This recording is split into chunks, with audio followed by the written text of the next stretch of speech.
troops and gave orders to turn over the hostages in the citadel. The men in the citadel were dreadfully frightened that he had been given authority to murder troops. Hostages were turned over to Jonathan, who released them to their parents. He began to renovate the city, building 4 stories around Mount Zion.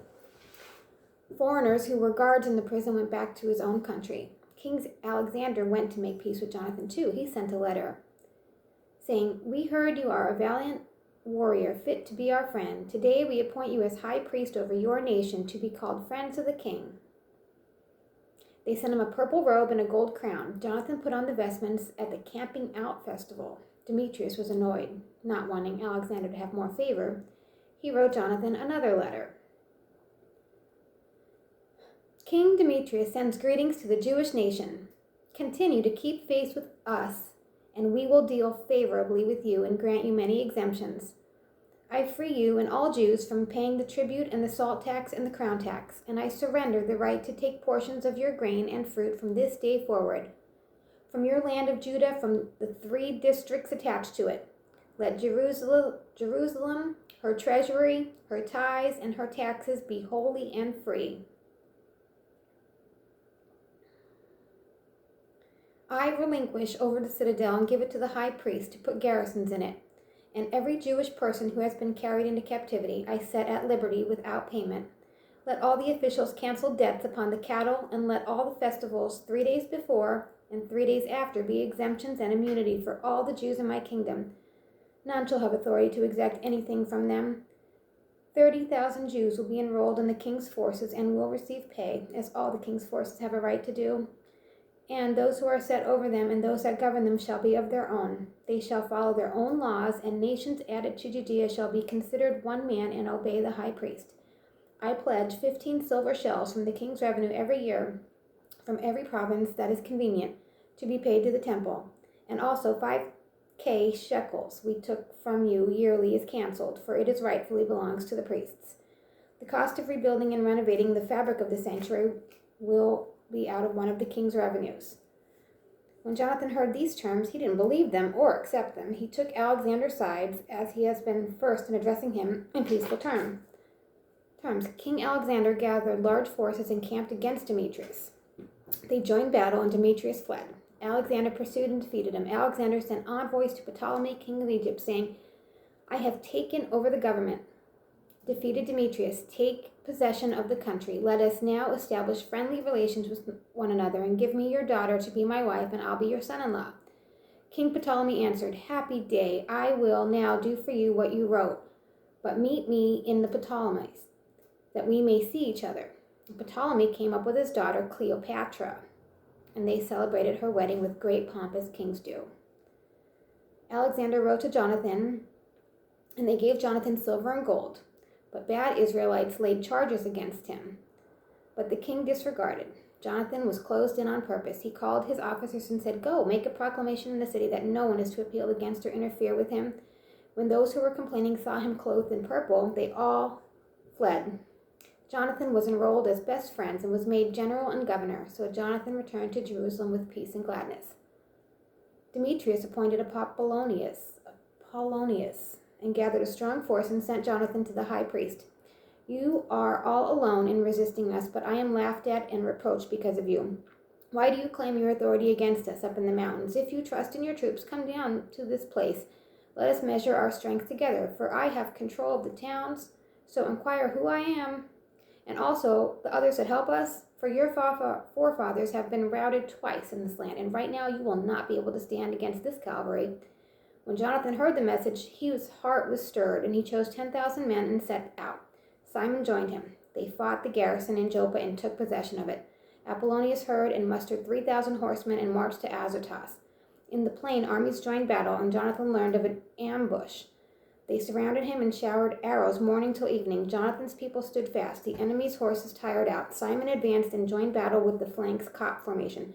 The enemy fled and took refuge in Beth-Dragon and Dagon. 8,000 people died. Jonathan pitched against Ascalon and met with a great pomp. Jonathan returned to Jerusalem, and King Alexander treated John with great distinction and sent him a gold buckle and gave him the land of Ekron. 1 Maccabees chapter 11.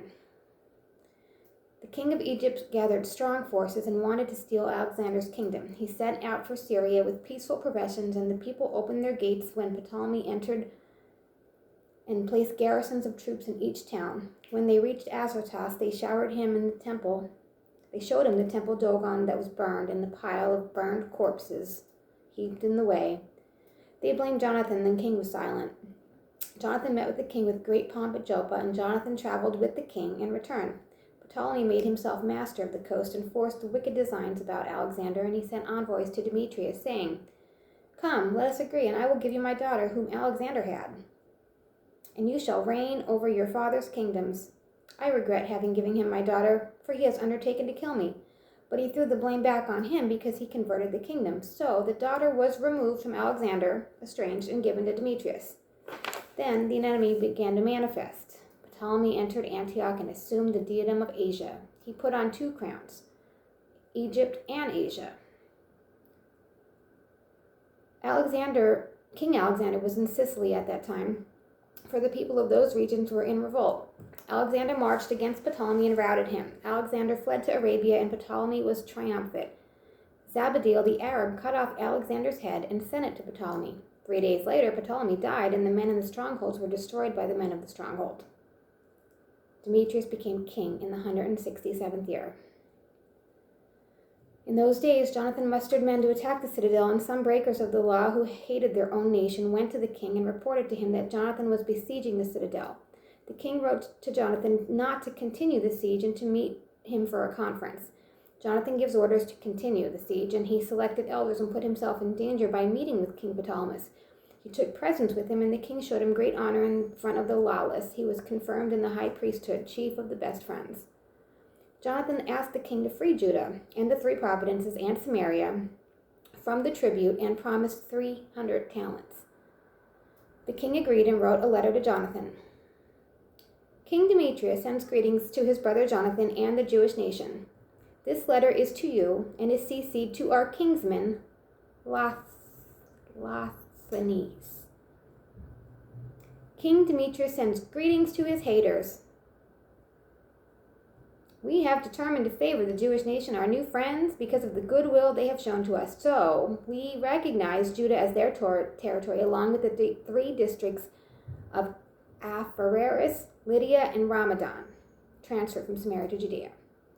We henceforth make over to them the royal duties, the produce from the land, the tithe dues, the salt pits, the crown tax, and none of these things shall be annulled from this time forever. Take care to make a copy of this and give it to Jonathan to set it up in a prominent place on the holy mountain. King Demetrius saw that the country was quiet before him and there was no opposition. He dismissed all his troops except for the foreign forces that he hired from the islands of the heathens. The old soldiers had a grudge against him, and Trypho was one of Alexander's old party. He saw the troops grumbling in Demetrius, so he went to make the Arabs, who was raising Antioch, the son of Alexander, and he insisted the child be turned over to become king in his father's place. He reported all that Demetrius had done. Then Jonathan sent to Demetrius, asking him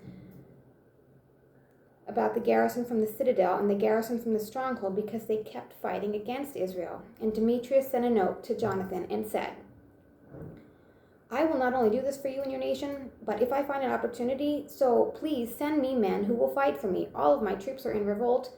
Jonathan sent 3,000 able-bodied men to Antioch and gathered in the midst of the city and wanted to kill the king.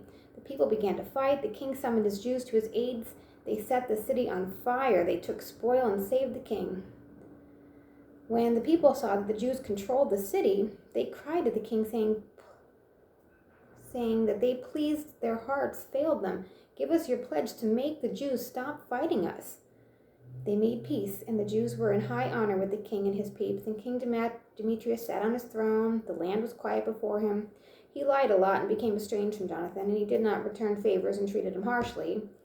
After this, Trypho returned with a little child called Antioch, and he became king, and all the troops that Demetrius had cast off rallied about him and fought against Demetrius and were routed. Trypho took the animals and possession of the city of Antioch.